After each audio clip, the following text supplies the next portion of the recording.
క్రీస్తు పేరట ఈ ఆదివారపు రాత్రి కాలమున మీకు నా శుభము, వందనాలు, దైవాశీర్వాదములు. నా తోటి దైవ సేవకులకును, విశ్వాసులకును, మా ఆత్మీయులకును నా నిండు హృదయముతో వందనాలు తెలియచేస్తూ ఉన్నాను. ఈ రాత్రికాల ప్రార్థన చేద్దాము. ఈ ప్రార్థనలో ప్రభు సన్నిధి మనతో ఉండాలని కోరుకుందాము. నాతో ఏకీభవించండి. దేవుడు మనకు మరొక నూతన మాసాన్ని అనుగ్రహించాడు. అందును బట్టి దేవునికి కృతజ్ఞతలు చెల్లిస్తూ ప్రార్థిద్దాం. ప్రార్థన తరువాత యెషయా గ్రంథము 26వ అధ్యాయము 11వ వచనములో దేవుని చేతిలో ఏముందో ఒక 7 విషయాలు చూద్దాం. ప్రార్థన చేద్దాం. మమ్ములను మిక్కిలిగా ప్రేమించిన మా పరలోకపు తండ్రి, మీ ఘనమైన, శ్రేష్టమైన, ఉన్నతమైన, శక్తి కలిగిన నామానికి స్తోత్రాలు రాజా. గడిచిన 5 మాసములు మమ్ములను కాపాడి 6వ మాసములో మొదటి దినమున మమ్మును ప్రవేశపెట్టి ఉదయకాలము నుండి ఈ సమయము వరకు మమ్ములను, మా బిడ్డలను, మా ఆత్మీయులను కాపాడి నాయన ఈ రాత్రికాల ప్రార్థన చేసుకోవడానికి మీరు కృప చూపినందుకు మీకే స్తోత్రాలు చెల్లిస్తున్నాము రాజా. మహిమ కలిగిన మా దేవుడవు నాయన, ఈ రాత్రి కాలము నాయన మీ పాదాల సన్నిధిలో మేము చేస్తున్న ప్రార్థన మీరు వింటున్నారని విశ్వసించి మేము ఘనపరుస్తూ ఉన్నాం. మహిమ కలిగిన మా దైవమా, మహోన్నతుడు అయిన మా రాజా, ఈ రాత్రి ఎందరైతే కుటుంబముగాను, వ్యక్తిగతముగాను, సంఘముగాను, ఆన్లైన్లో కానీ ఆఫ్లైన్లో కానీ ప్రార్థనలు చేస్తూ ఉన్నారు, వారందరి ప్రార్థనలు మీరు వింటున్న దేవుడవు నాయన, సహాయమును అనుగ్రహించమని కోరుకుంటూ ఉన్నాను. అంత మాత్రమే కాకుండా ఈ 6వ మాసము, ఈ జూన్ మాసంలో నాయన మీరు మమ్ములను, మా ఆత్మీయులందరినీ కూడా ఎందుకు ప్రవేశపెట్టారు, ఎందుకు ఈ 6వ మాసం మాకిచ్చారు, అందుకొరకు మమ్మను వాడుకొనమని మిమ్మను వేడుకుంటూ ఉన్నాం. దయగలిగిన దేవుడవైన నిన్ను ఘనపరిచే భాగ్యము మాకిచ్చారు నాయన. మా జీవితము ప్రతి విషయములో సిద్ధపాటు కలిగి ఉండుటకు, క్రమమైన జీవితము కలిగి ఉండుటకు, బలహీన సమయములో మీ బలము పొందుకోవడానికి కృప చూపించండి. భయము నుండి విడుదల దయచేయండి. మీ దృష్టికి అంగీకార యోగ్యముగా బ్రతుకుటకు అనుమతించండి. దుష్టత్వమునకు లోనవ్వకుండా నాయన మేము మీ వైపు చూస్తూ జీవించే భాగ్యమును ప్రసాదించమని కోరుతూ ఉంటున్నాను. దయగలిగిన దేవుడవునైనా మీరు మాలో ఏమి చూసి సంతోషిస్తారో వాక్యము సెలవిస్తూ ఉంది. మీ యందు నా సంతోషము ఉండవలనని, మీ సంతోషము పరిపూర్ణము కావాలనని ఈ సంగతులు మీతో చెప్పుచున్నాను అని యోహాను సువార్త 15వ అధ్యాయం 11వ వచనములో ప్రభు మీరు మాట్లాడారు. నాయన మాలో మీరు ఏమి చూసి సంతోషిస్తారు?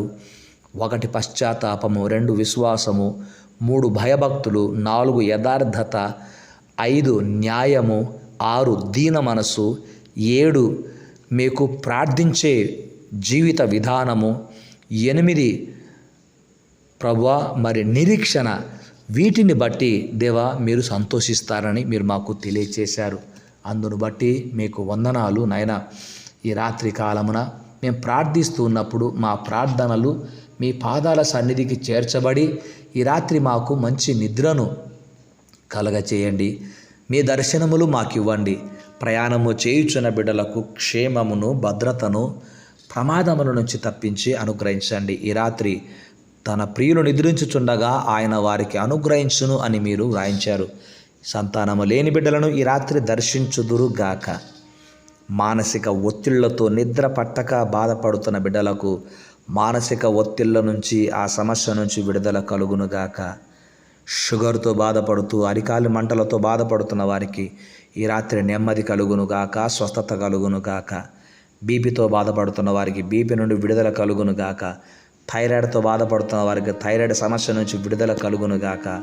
కిడ్నీ ప్రాబ్లంతో, వినికిడి ప్రాబ్లముతో, కంటి చూపు ప్రాబ్లముతో, నరాల బలహీనతో, మోకాల నొప్పులతో, బ్యాక్ బోన్ పెయిన్తో బాధపడుతున్న వారికి దేవా మీరే కృప చూపించి స్వస్థతనివ్వండి. ప్రతి విధమైన వ్యాధికి మీ మాటనే స్వస్థత. వైద్యులు ఎందరో ఉన్నారు, మా ఆత్మీయ సహోదరులు వైద్య వృత్తిలో ఉన్నారు నాయన, వారిని వారి క్లినిక్లను దీవించండి.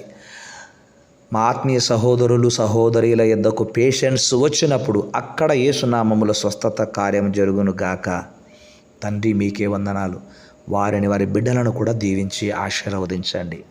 తండ్రి ఈ మాసములో స్కూల్స్ కాలేజెస్ ఓపెన్ అవుతూ ఉంటున్నాయి నాయన. అడ్మిషన్స్ కొరకు డబ్బుకు బాధపడుతున్న బిడ్డలకు మీరే నాయన వారికి సహాయకుడవై వారి పట్ల మీ కృపా కనికరమును చూపించమని కోరుకుంటూ ఉన్నాం. ప్రభుత్వ అధికారులు కూడా నాయన ప్రజలకు వర్తించవలసినటువంటివి ఏవైతే ఉన్నాయో వాటిని నమ్మకముగా ఇచ్చుటకును సహాయము చేయమని కోరుతూ ఉంటున్నాను. తండ్రి మీకే స్తుతి స్తోత్రాలు. అక్కడక్కడ కరోనా విజృంభిస్తూ ఉంది. యేసునామములో మా దేశములో ఉన్న కరోనా లయమైపోవును గాక. ఎక్కడైతే కరోనా ఆరంభమైందో అక్కడే అది లయమవును గాక అని కోరుకుంటూ ఉన్నాను. మీ చల్లని రెక్కల నీడలో మమ్మల్ని భద్రపరచండి. విదేశాలలో ఉంటున్న మా ఆత్మీయ బిడ్డలను పేరు పేరున దీవించండి. వారి ప్రతి కొరత తీర్చబడునుగాక, ప్రతి అవసరము తీర్చబడునుగాక. దురభిమాన పాపములో మేము పడకుండా మమ్మలను కాపాడమని, చెడు వ్యసనములకు మేము లోనవ్వకుండా కృప చూపించి భద్రపరచమని, ప్రతి విషయములో మీ పైన ఆధారపడి ప్రతి విషయములో ప్రార్థిస్తూ ప్రతిఫలం పొందే భాగ్యమును కలుగచేసి మీరే మహిమను పొందుకొనమని కోరుకుంటూ ఉన్నాను. దేవా, ఈ రాత్రి మీ దర్శనములు మాకు ఇవ్వండి. ప్రకృతి వికటించినప్పుడల్లా మమ్మల్ని మీరు ఎక్కలేనిలో భద్రపరచండి.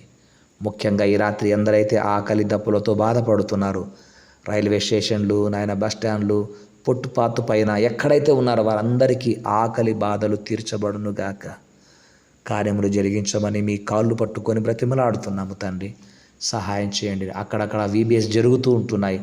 VBSలో పాల్గొంటున్న బిడ్డలను దీవించండి. పాల్గొంటున్న వారందరినీ ఆయన అందుకు స్పాన్సర్గా ఉన్న వారిని మీరు దీవించమని కోరుకుంటూ ఈ రాత్రి కాలపు మీ దర్శనంలోతో మమ్మను బలపరచమని సకల మహిమలు మీకే చెల్లిస్తూ నా కుటుంబమును దీవించండి. మాకు ఇచ్చిన సంఘమును సంఘ బిడ్డలను ఆశీర్వదించమని యేసు నామములో ప్రార్థిస్తున్నాను తండ్రి. ఆమెన్. తండ్రి కుమార పరిశుద్ధాత్మని సన్నిధి మనకు సదా తోడై ఉండునుగాక. ఆమెన్. దేవుడు మిమ్మల్ని దీవించునుగాక. యెషయా గ్రంథం 26వ అధ్యాయం 11వ వచనములో యెహోవా నీ హస్తం ఎత్తబడి ఉన్నది కానీ జనులు దాన్ని చూడనొల్లరు అని వ్రాయబడి ఉంది. దేవుడు ప్రవక్త ద్వారా ఈ మాట వ్రాయించాడు. ఇక్కడ దేవుని హస్తము ఎత్తబడి ఉంది. యేసయ్య చనిపోయి పునరుద్ధానుడైన తర్వాత ఆయన పరమునకు చేర్చుకొనబడక మునుపు ఆయన తన చేతులను నెత్తి ఆశీర్వదించెను అని లూకాసు వార్త చివరి అధ్యాయములో 50వ వచనములో ఉంది. దేవుడు తన హస్తం ఎత్తి ఉన్నాడు. ఆయన హస్తములో ఏముంది అంటే కొన్ని విషయాలు మనం చూద్దాం. ఒక 7 విషయాలు. 1, ఆయన చేతిలో ఆశీర్వాదం ఉంది. లూకాసు వార్త 24వ అధ్యాయం 50వ వచనము. 2, ఆయన చేతిలో రక్షణ ఉంది. రోమపత్రిక 5వ అధ్యాయము 9వ వచనము. 3, ఆయన చేతిలో స్వస్థత ఉంది. ఆమెన్. యాకోబు పత్రిక 5వ అధ్యాయము 15వ వచనము. 4, ఆయన చేతిలో నడుపుదల ఉంది, నడిపింపు ఉంది. 23వ కీర్తన 2వ చరణము. ఇక 5, ఆయన చేతిలో బలముంది. బలముంది, ఆత్మీయ బలము, శారీరక మానసిక బలముంది. ఆదికాండము 49వ అధ్యాయము 24వ వచనములో వ్రాయబడి ఉంది. 6, ఆయన చేతిలో ఆధారం ఉంది. మన జీవితానికి ఆధారం ఏం కావాలో అది యేసయ్య చేతిలో ఉందండి. ఉద్యోగమైన వ్యాపారమైన ఆయన చేతిలోనే ఉంది. ఆయన దానిని మనకు ఇవ్వగలడు. 18వ కీర్తన 35వ చరణము ప్రకారము.